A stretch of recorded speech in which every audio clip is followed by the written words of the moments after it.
Hello, folks. So this is Tuesday Night Book Club Part 2. There's no intro music. There's nothing really other than just the recording from said Part 2 Book Club on Tuesday nights. This one was me going over a summary of the book So Good They Can't Ignore You, the 4 main rules that I've certainly applied in my life for the last few years since I listened to the book, and they've served me very well. And hopefully they'll provide you with some insights and ideas as to how you could apply them in your own journey, whatever that might be. So that's it. Enjoy the recording. We'll be back again in 2 weeks with the next number of book club review type things. And we have somebody lined up for that. But if you're interested, register on Eventbrite. Just drop me an email either. It's on every 2 weeks. And the next one is the 23rd of June. Talk to you then. Good luck.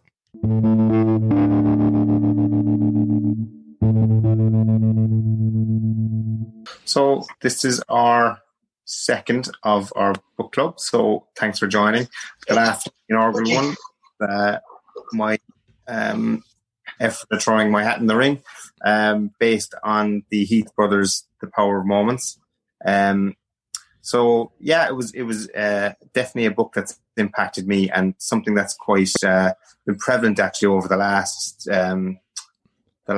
2 weeks as well. I suppose I've actually just tried to live it really. So rather than just parking the book review and saying that was nice, I was kind of challenged myself to see if I can really bring this stuff to life. And look, I suppose a lot of it has been stuff that we've been forced to do over the last 2 months in terms of slowing down. But I think lockdown as well, in some respect, has all meshed into one.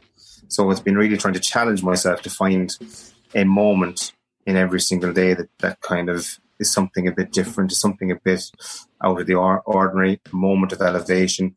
So actually the last 2 weeks have been spent kind of experimenting with different things like sea swimming. And Rob, you'd be delighted to know that I've taken up 5k running. I'm way off your pace at the moment, but I'm chasing you down hard. Bit by bit. Yeah. So I suppose that whole thing is something that it's going to be quite a formula that I'm going to try to use. Basically, is to take maybe the learnings of the book, and I'm really looking forward to seeing or to hearing Rob's take on his book tonight.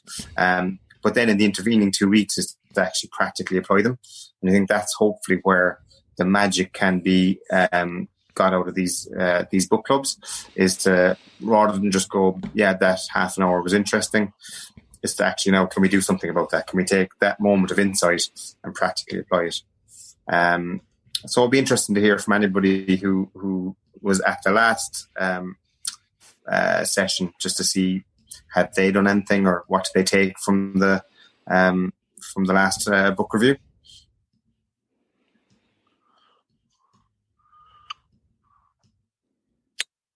No takers? Okay. So what we'll do is... Sorry, yeah, Declan, Jamie here. Hi, I Jamie. suppose, so last weekend I was on an Airbnb stay in Cork, and it was like prime example of that like unique moment. It was basically with my girlfriend, and it's actually kind of like a tree house looking over the city, and it's a prime... I was just thinking of it when I was on it. It was like a prime example of basically where they're taking what would be considered a normal stay and kind of taking it really out of the ordinary. And it's people will remember it so much more because it is that peak moment rather than just your generic hotel in the city. And your man's making an absolute killing out of it. You can see off his Airbnb rating and what he's charging as well, that it's one of those, it's a peak moment, like rather than just a generic stay. So I kind of was enjoying the stay, but also at the same time I was definitely recognizing what he was kind of what he was selling. Yeah. Like he had what we were speaking about 2 weeks ago, to be fair. Yeah, that's that moment of elevation that the Heath brothers are talking about, to take something that's quite standard, a kind of an overnight accommodation, and put a twist in it that it's out of the ordinary, and that's going to stay in your memory now for a long time to come, because it's so different. That's really good, and thanks for sharing. Rob, did you do anything over the last 2 weeks that give you any experiences? I had a few probably peak moments on my first couple of days at work, right? Because it's obviously new and it's the first time in a new job for 11 or so years. Definitely time does kind of slow down, but also seems to go quite quickly as well. The last week flies by when you're taking in so much. What else jumped out? I think I took some notes. I think actually after the last time we talked, I was speaking of running. I was kind of upping distances for a while, and on the Saturday of the bank holiday weekend, which would have been the marathon weekend in Cork, I did a half marathon just on my own, just kind of doing that on a Saturday morning to kind of push yourself to a distance that I probably would have done the following day if the half marathon would have been on. And I always find when I go those long distances, you do remember the very end, the very end when you stop and you're so happy that you've actually got through it, and just sitting down outside, just like the sweat dripping off, and those few moments while you're just kind of coming down, you feel you've achieved something. So that would be the end of the peak end kind of idea. But that kind of sticks out more than anything, really. Brilliant, yeah, brilliant, excellent. So, Rob, if you want to lead into your book for this evening. Sure, yeah, no bother, guys. So I have a couple of slides, but I probably won't share them just because people might get honed in on those, and anyone listening to this, when I put it out afterwards, certainly won't be able to see them, so I don't want to completely make assumptions there. And John, just again, thanks for the feedback on the last one. I think your summation of what this is about was very apt. It was better than anything I had. It summed it up well, where it was like a blink list with people kind of summarizing it. And that's exactly what it is. And a couple of people actually got in touch with me since asking, saying, I think it was you, Fabiano, you said that you'll join, but you won't have the book read by the time it comes around. and that was kind of, probably an assumption we were making. Traditional book clubs, probably people read the book beforehand and talk about it during it, whereas this is the kind of opposite. You don't have to read the book, you just come along and learn a bit about it. And so those two kind of things were good eye-openers. And as we kind of refine how we maybe put it out there and try to get other people joining, maybe that's just something to keep in mind. As we say, we're learning bit by bit and keep making it a little bit better every time. So, okay, so the book, So Good They Can't Ignore You, Cal Newport, it's his, I think it was his maybe second book or first book. He has 3 out at the moment.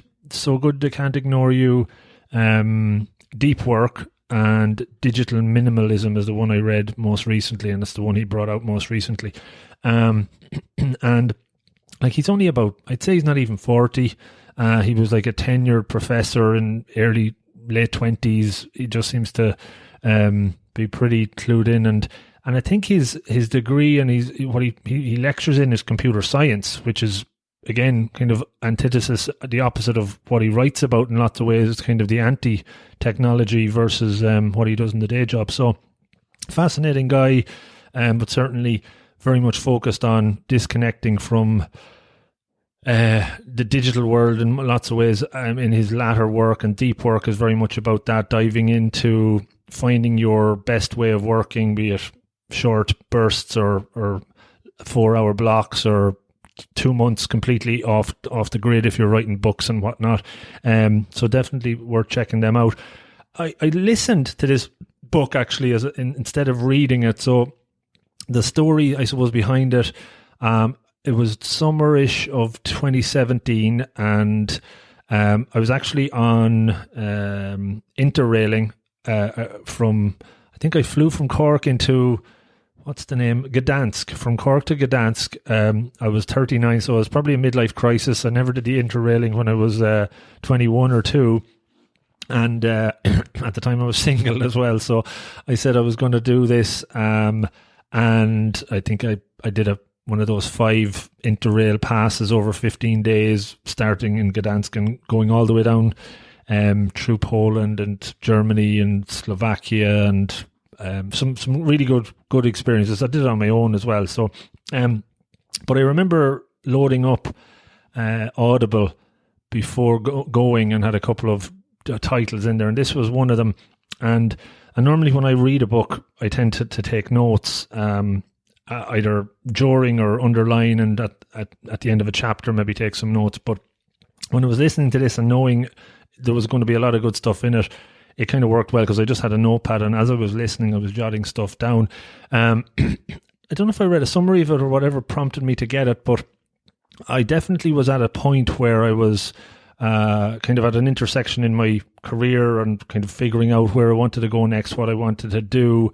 I had probably about 6 months or a year before that qualified as an executive coach, and that was very transformative, and that kind of opened my eyes up in lots of ways of kind of what I wanted to do for the next part or the rest of my career. And I had probably got a promotion in work a year beforehand. But for me, that kind of corporate ladder climbing at that point was no longer the real driver or the real motivation. It was more about kind of helping others and figuring out just more about the human condition, human potential as well. And this book kind of came along at the right time, because I was at that point where I was kind of being pushed out of the role I was in. I was pushing myself out in a way, and I was being pulled in lots of ways towards this kind of idea of taking on a new career, going out on my own, setting up a coaching practice. And while the idea behind that was exciting, there was that tug of war to say, like, am I ready for this? Will I go out and have any clients? And so I was trying to kind of work through that. And this book came along at the right time, I guess, because it certainly had some and has some good ideas in it that I kind of followed ever since. And I'll go through those. I remember, and again, just weirdly enough, I remember I was on a train to, what's the name of I can't remember the name of the city just off the top of my head, but I remember getting on a bus, and I went to Auschwitz one of the days when I was listening to this book, and maybe that's kind of a peak, not a peak end, but more of a moment as well that kind of sticks in my mind listening to this. Was it Krakow? Krakow, yeah, of course. That's the one that's closest to Auschwitz. I think it's like a 2-hour bus drive or whatever. And I remember going on the bus to Auschwitz and coming back and listening to this book, taking notes. So there was definitely there was a powerful moment or a few moments during that. And the book really is about 4 rules that Cal kind of sets out that you should maybe try to live by and use maybe to help guide you in whatever particular direction you want to go in, or maybe answer some questions. But it did come up a lot around that idea of maybe making a career change or going in some different direction within your career. So the first rule, and as well, guys, I probably can ramble on lots here, so feel free to jump in if you have any questions at any point, so it's more interactive, or we can leave it to the end. So rule number 1 that he called out was, don't follow your passion. And I guess the question I would ask there, how many of you guys here have ever thought of, quitting your job and setting up, a coffee shop, or maybe not a yoga practice, but they do talk about yoga practices, but just completely taking a complete change and getting carried away or caught up in that idea, or maybe even, have you ever done it? I don't know. That's kind of a big question that he asks at the start. Anyone connect with that? Yeah, it's interesting, Rob. Actually, that's mentioned in the last book, in Power Moments, as well, about remember we were talking about the moments of insight. They gave a story about a woman who was thinking about opening a bakery for years, and then she finally took the jump to do it, and it lasted about 18 months. And after that, she jacked it in, and she reported, actually, okay, you can view it as a failure, but actually it was such a big success because she took that leap of faith and she learned so much about herself. Mm-hmm. So yeah, it's interesting that there's that crossover there. Yeah. They mentioned something similar. Cal mentioned something similar. I think it was a top executive, big into yoga. She was doing it, before work and after work. So she went out on her own, set up her yoga studio, and after 12 months just realized that she had no idea how to run a business and it wasn't making any money. And obviously, while you learn a lot from that. She realized probably that wasn't for her, and she maybe went. Then I think she probably went back into the working world. Certainly, maybe wiser for it. But I guess the key message they were putting out there is don't always jump out and follow your passion. It's more about building towards that and kind of putting maybe a plan B in place while you're working your plan A, building up your skill set outside of your day job until you're in a better place to actually move into, make your plan B become your plan A. And for me at the time when I was thinking through this, absolutely my passion would have been to jack in the job, didn't have too many external commitments or anything that was preventing me, but whether it's been a bit risk averse or just didn't feel 100% that it was right there, I said, no, maybe I won't just go after it, but what are the things that I can do in parallel that can maybe get me gradually towards my passion without, walking away from a well-paid job and maybe just being out a bit exposed. When I remember coming out of the course with the 25 or so other coaches, and some of them were talking about doing it, but you would talk to other coaches that have done it, or they say the first few years can be extremely hard. And if you don't have already a lot of reputation built up or experience, clients that would vouch for you or some contracts lined up, it's a big leap of faith. So for me, that was kind of rule number one, not to follow your passion, not to give up on your passion, but to kind of work towards it a bit more methodically and gain expertise. I think was a piece of advice. Gain your expertise through practice and developing those skills that will get to your passion. And that's kind of the angle I definitely started to think more about. What could I do in my current work that could allow me to get towards that over time? It's a marathon, not a sprint sort of thing. And sometimes you can come out after qualifying or, the buzz of doing some coaching, thinking I can do 40 hours a week of this and I can, really live a more meaningful life, when the reality in lots of ways for a huge percentage of people would be that it's not going to be as straightforward or easy as that, Is there a fear as well that if your passion right now is your escape valve, you finish your day job and you do your football or your yoga or your whatever, if you turn that into your day job, you just destroy your hobby. Basically, you turn that becomes the drudge. Mm-hmm. Yeah, I don't think that's absolutely something that would come up a lot in coaching when you're talking to people. For me, I probably would have asked myself that question an awful lot, and this kind of idea of in coaching, you talk about running away from something or running towards something. A lot of times I've talked to people wanting to leave their job because they hated their job and they'd go to the next best thing that comes along that seemed shiny or whatever, but they didn't, when you dig into it, they had no real underlying connection as to why they were going after that. So for me, it was very much, and it had been very much a running away from something because I had enough of it, but also running towards something that I was very clearly passionate about and had done a lot of the kind of work. I think the coaching work had helped me realize that I wasn't going to make a kind of a leap of faith. It was more, I had a very clear plan of, this was for me. Now, maybe if you didn't go through 6 months or a year of self-reflection and whatnot, and you were just getting excited because you, I don't know, maybe did a weekend course on some sort of, I don't know, barista making, and you thought you were going to become a coffee maker, that could have, had less substance behind it. Okay, I'll keep going. So rule number 2 was, and the title of the book, Be So Good They Can't Ignore You. So this is a Steve Martin quote about being absolutely excellent at what you do to the point that people actually come to you, that follow you, that are believers in you. And I think Steve Martin was a comedian for a decade before anyone really took any interest in him, because he was doing things a bit different to how all other comedians were doing it. So it took a while for people to realize that this guy is a genius. It just wasn't that obvious at the start. So this kind of this rule more focuses in on about a craving for autonomy and creativity.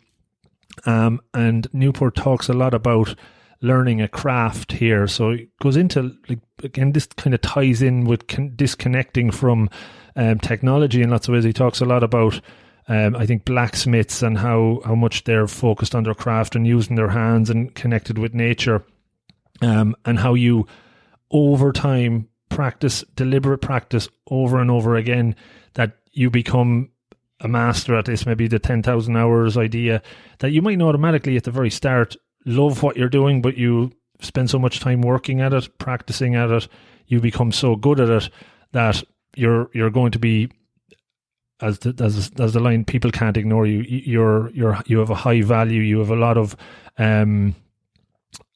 you're a master, and people will I suppose either want that or be entertained by that, or need that. They see the worth in maybe paying for that service or whatever it was. And I guess that made me reflect as well, that at the time I wasn't, I'm certainly still, I'm always a work in progress, but I didn't have a whole lot of experience coaching people at a senior level. The ones that I did has worked out really well, but I needed to do more work.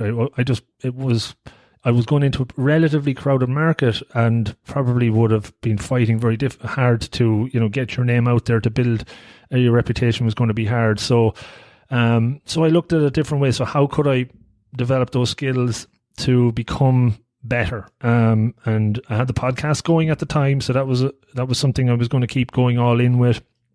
In work, I started to ask questions. How can I do some coaching in here, be it one-to-ones, be it group coaching? I was qualified at the time. It's a free resource. I'll do it above and beyond what I'm already doing. And at the time I was working with Dell, and 140,000 employees in there. There's quite a few that want some free coaching. So there was a lot of opportunity in there, and it's just looking at what's in front of you and asking that question. It's not always about getting away from so many opportunities that are probably staring you in the face. So just thinking about it was important. I also spent the next few months, while I had the coaching diploma, I spent the next few months looking at becoming certified with a coaching body, like Fabio talks about the PMI. There's the International Coaching Federation, was one I wanted to get certified with, to kind of give you that little bit more credibility. There's lots of coaches out there, but they're maybe coached through experience, but they don't have maybe anything to back it up. And I feel you need that little bit of credibility. You need a certification. You need experience. So I was kind of doing all of these things to try and get better, to try and learn a little bit more and build a reputation. And I guess one other thing that has kind of come to pass that worked out well, when you're, in this instance for me, it was coaching for whatever you might be thinking of doing. Get recommendations, get feedback from people, use LinkedIn. Every time I coach somebody, certainly when I was doing it for free, like pro bono, one of the agreements was if they got something out of it over the course of whatever number of sessions, they could give me feedback, but also give me a recommendation online. That can build up, for future roles, for future jobs you might be looking for. You can direct people to that, as long as it's authentic and it's genuine. That's important. So those were the kind of messages I took away from it. What are the things I can work at now to make me better in the future, and just keep going at it, have a good plan in place, and actions speak louder than words. A lot of people talk about what they're going to do down the road, but that doesn't happen automatically. You have to kind of put the effort in. So any questions on rule 2? Anything trigger for you there? Okay. Oh, I mean, a great point, Rob. To be fair, it's something that I think when we're in jobs, whether we're passionate about them or not, a certain sense of routine sits in, and that can be the sort of the death knell of ambition. So that constant hunger to get better and to learn, that's really the thing that's going to set us apart. And we need those gentle reminders as well. We get a bit too comfortable and things get a bit too settled and a bit too easy. So I think that constant nudge to challenge ourselves to get better is always welcome. Mm-hmm. Yeah, and just another point, like Cal, I read the book as well, and his point really was that not to go, what you kind of said already, but just repeat it, not to go after your passions, but that you're going to develop your working passions over a couple of years. So if you start as a painter or an electrician, after 2 years you might be mad about it, but after 5 to 10, you're so good at it that it becomes your passion. Whereas if you'd said that in year 1 to 3, you would have been like, no, I don't want to do this. But because you get good at it, you enjoy it more. Because you enjoy it more, you're better. You can do harder work, and then if your passion basically grows, it's not that on day one that you go after your you could say what we kind of discussed, the pastime passion. Is that it takes time to develop a working passion. I think is a big point that you kind of try to push across. And I would agree and disagree. You're dead right on what he said. And I suppose how it was for me in that, while I maybe in my previous career in project management had worked for years doing it, it became up to a point where I was pretty good at it, but had no real interest in doing it. So while he would say becomes so good at it, that it becomes your passion, I'm not 100% bought onto what he meant there. That was just my personal experience, that the more I was doing of the stuff that I was passionate about, the more I enjoyed it as well. So I would, while it's one of his rules, I didn't say I completely agreed with it. And it's important to challenge some of these as well, but I think it's definitely one to just think about. And what does he mean by, I know it's a quote from Steve Martin, but in the book, who does he define as they? Is it the customer? Is it the boss? Is it the peer group, or everybody? I think it's kind of a catch-all, really. It I suppose he talks about the guy that does the crafting. I think was he a blacksmith or was he some sort of carpenter? I think Jamie. Yeah, it was generally. He spoke a lot about crafts, right? One of them could be a swordsmith, possibly. No, yeah. But he's speaking a lot about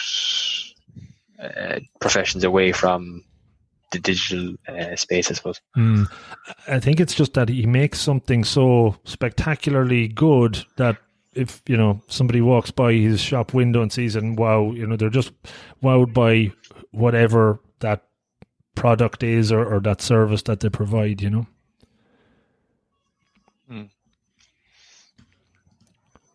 Okay, I'll keep going, guys. Number 3, his rule was turn down a promotion.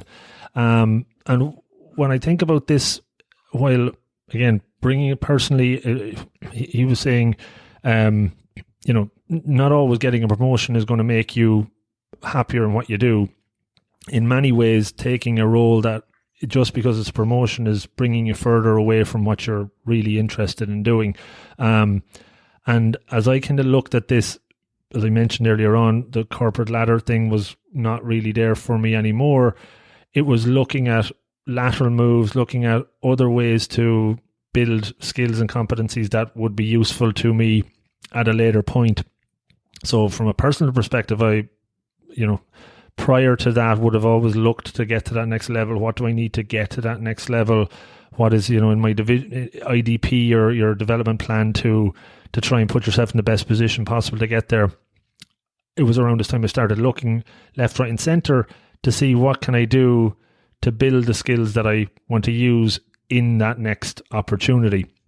And back to the previous point, that was talking with or coaching teams, groups, individuals as much as possible, and reaching out across the org where a promotion was no longer the priority. It was about getting that experience, about really looking at other ways to try and develop the skills that I needed absolutely to get to that next level. And I think sometimes you talk to people saying that that's not really an option for me, and there's no real easy path to do that. The promotion is the only thing.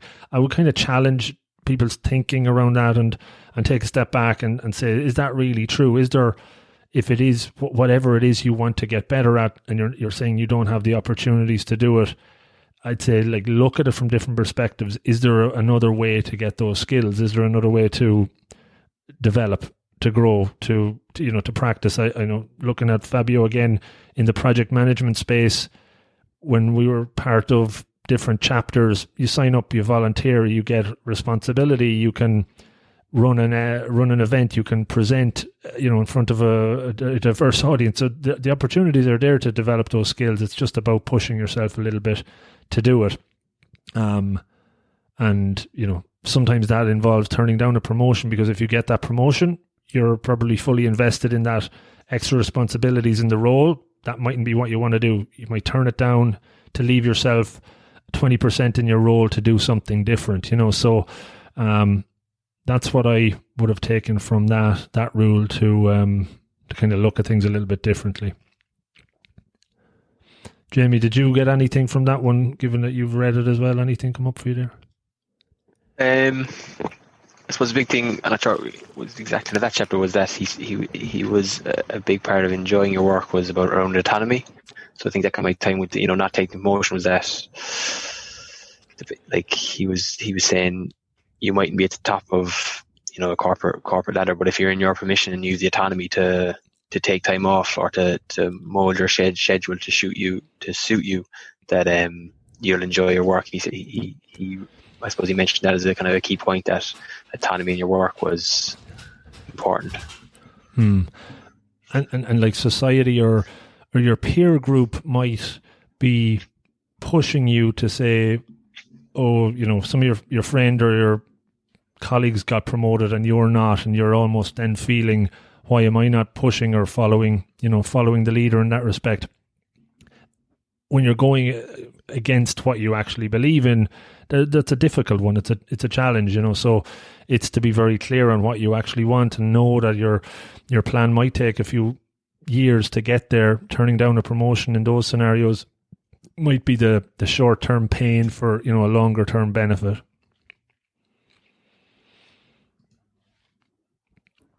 Okay, anything else? Will I go to the last rule?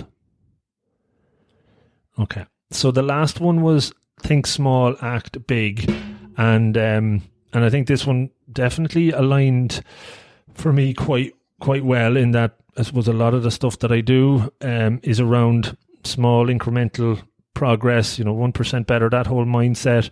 Have a big goal, a big vision that you're working towards, and know that it's going to take time to get there. You kind of get there incrementally over time. As I looked at this rule, I kind of remember at the time thinking out possible future scenarios that could come true for me if I worked hard and focused on what I wanted to get to. One would have been going out on my own, quitting the job at some point down the road when I had built up those skills. One would have been taking on a role maybe within that organization, doing some of the coaching, the mentoring, the people development stuff that I was passionate about. The third option would have been maybe doing it for another organization. So I had those kind of plans in place, and by doing the work, hoped and knew, I suppose, believed in that over time something would pop up.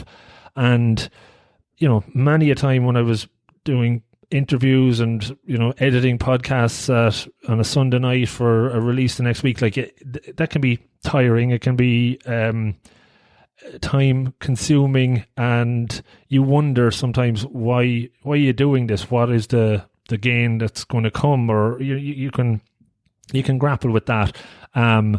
But it's always about staying the course. It's about just kind of believing in something is going to come out of this. It's not just being done for the sake of it, and pushing through. And I think that, I don't know whether that's resilience or that's just stubbornness, but if you're sticking to the plan and working through it bit by bit, you're hopefully moving in the right direction. And it's always important to get feedback and listen to what other people will say to you, and take that on board and try and tweak it and adjust it as you go.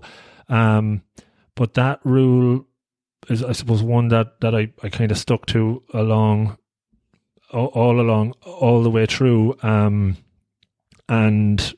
I guess, in a good way, I suppose it's kind of come true recently for me. And I suppose probably one of the main reasons I kind of picked this book, because it kind of brings it to to a conclusion in that respect, that one of those futures is now a reality, and it's probably on to the next kind of stage and start to look at what'll be the next challenges and resetting goals and all of that. But I think that for me, what was important, and I suppose the key message is, know that it's possible, put plans in place, and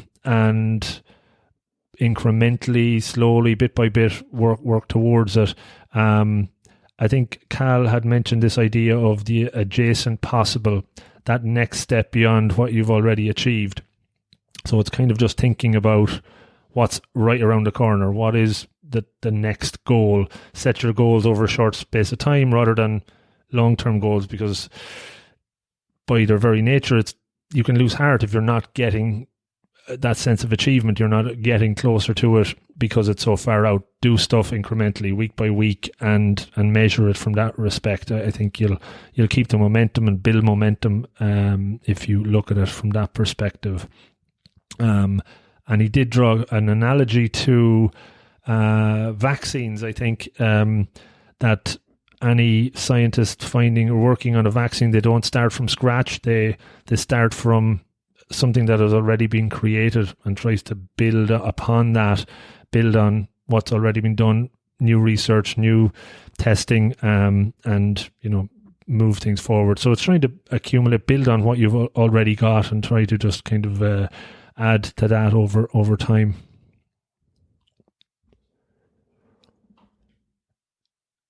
Any questions on that? No questions, but I think it fits with my own approach to things. I haven't read the book, and I never heard. What did you say? Think small, act big. Is it? Which one now? Oh, the last rule. Oh, the last rule. Yeah, think small, act big. Yeah. Yeah. Well, it reminds me of the phrase, how do you eat an elephant? One bite at a time. Mm-hmm. And that's kind of always been my approach. I have long-term goals, long-term aims, but you do need those short-term wins, to get you motivated, because take on a 2-year project, it's a long time to wait for reward, but getting those small wins always get you on the road. Yeah. Mm-hmm. Jamie, anything else from you from the last part of the book, or anything in general from it? No. That's good enough summary. I think these overall, that trilogy of books, though, they're a good read. And one kind of leads on to another, from that first one to, I think, Deep Work, and then Digital Minimalism is the last one. Mm-hmm. Each of them are kind of discussed in the book before in a small part. Mm-hmm. They're very interesting.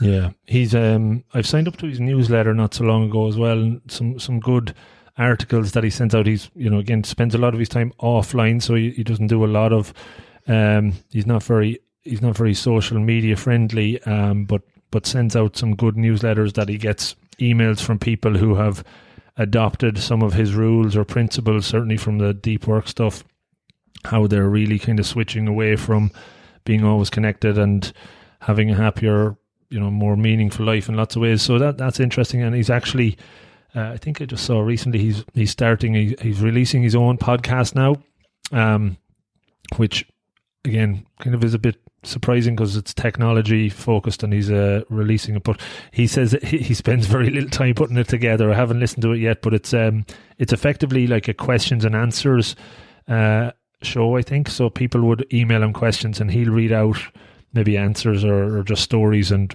it's going to be quite straightforward, he said, and simple. So maybe something to check out. I'll probably listen to it. I think he has a few episodes out already. So yeah, that was kind of pretty much it. The 4 rules: don't follow your passion, be so good they can't ignore you, turn down a promotion, think small, act big.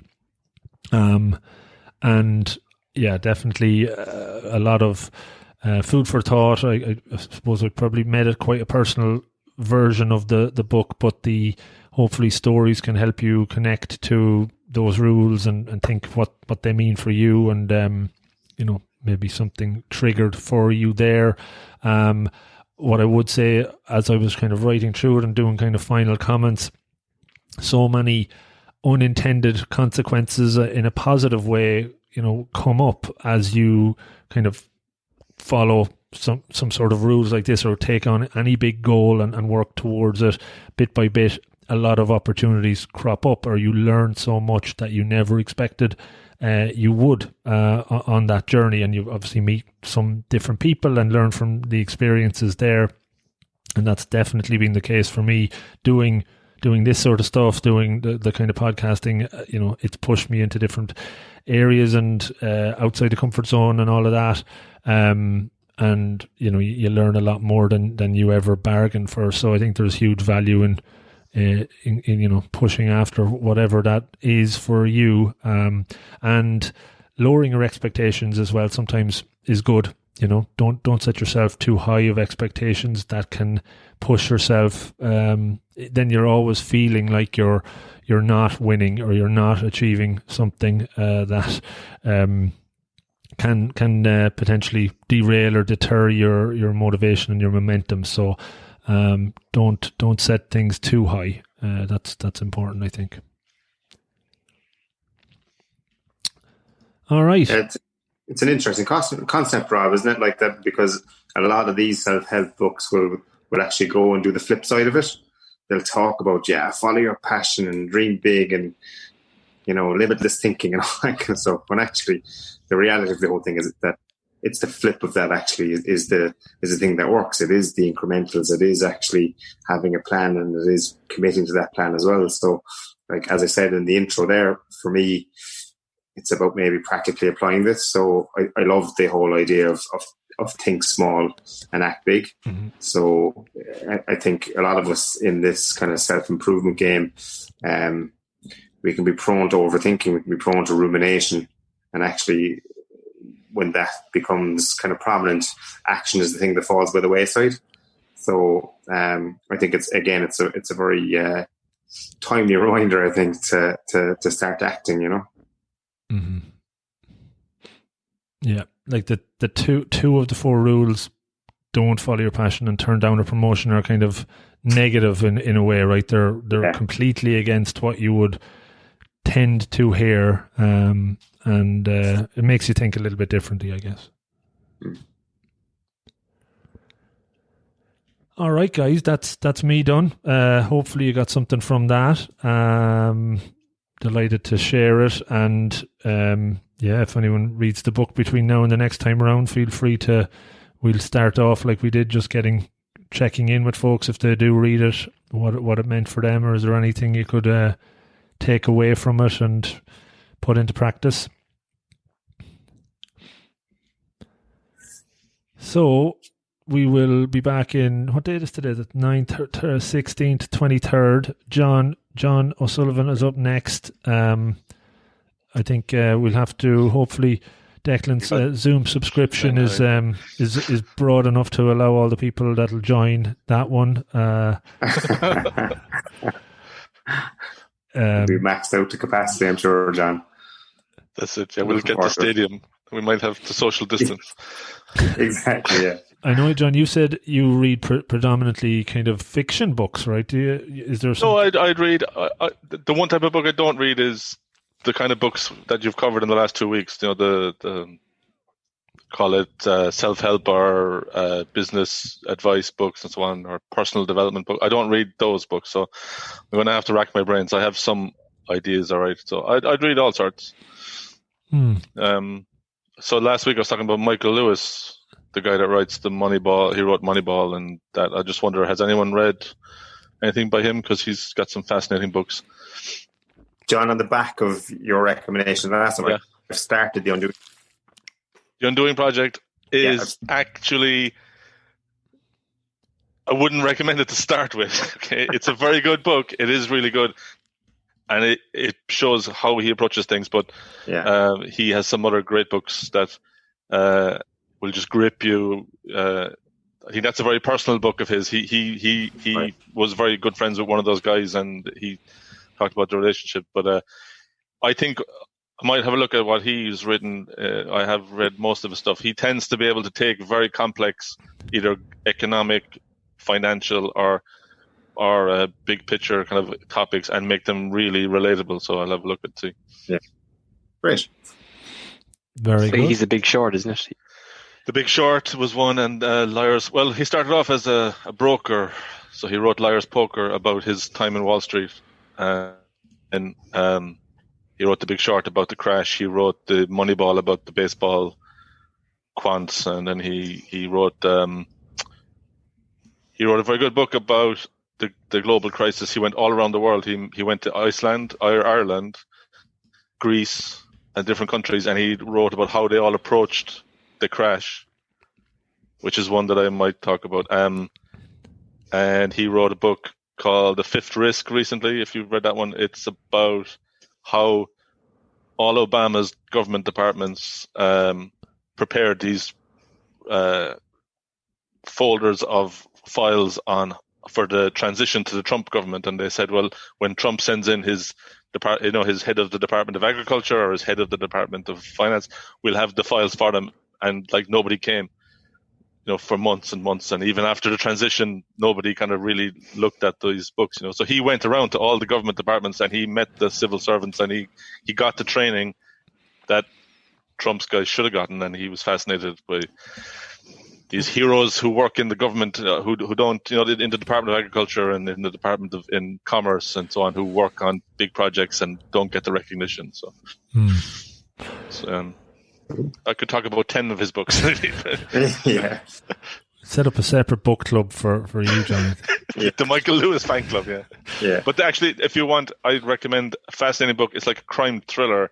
It's called The Flash Boys, about the guys who found that when the stock market went digital, in their servers in the building next to the stock market. So literally proximity was enough to get microseconds of a head start on deals. And they were able to insert themselves into the market and buy and sell shares in that microsecond, seeing the trends and so on. And he said, if you did it on paper and with a phone, it was illegal because it was fraud. Mm-hmm. But because they were doing it with servers and computers, they were able to get away with it. And the book almost became a campaign to change the law, and guys developed these alternative stock markets that banned this practice. But that's a fascinating book. It's called The Flash Boys. He wrote that as well? Yeah. Okay. Yeah, that latency challenge, I suppose, if you're thousands of miles away. Very interesting. But he starts off the book by talking about the guys who's digging the pipe across America to put in fiber optics, because he wants the head start. He wants this coast to coast fiber, and so much money was invested. And he finishes the book by saying someone came along and put in microwave dishes and just blew him out of the water, and all that money was wasted. They were trying to straighten. That's it. They were trying to straighten the lines, literally cutting corners on roadsides to try and get that extra microsecond. In the 90s, sometime. Yeah. Very cool. You have a struggle to try and pick your book at this stage, I think. Yes. I'll pick something. Sure, I'll come back again the week after. Yeah, no bother. Cool, so that's pretty much me, guys. Hopefully you got something from it. Dec, anything else we wanted to wrap up on? No, it's great, and thanks, Rob. That's a book that I haven't read, so I think I might have to get on it now over the next couple of weeks. No, it's great. I suppose this is where the whole thing we're hoping will take off, in the fact that it was Rob and Dec's book club, and Rob has done a book, I've done a book, so now the baton has been passed. And hopefully, look, this is useful for people, and it'll snowball. So, for the rest of you, maybe just have a think about it. If there was a book that you'd like to talk about, completely open to sharing in this form. Yeah, very good. Fabio, how did you enjoy your first one? Did you get something from it? I really enjoyed the format of this meeting, because it's very light in its approach, and some of these rules really resonate with me lately. So I I think I'm gonna through this book, and especially like as you explained, think small, act big, because it was counterintuitive compared to what we have been told for many years.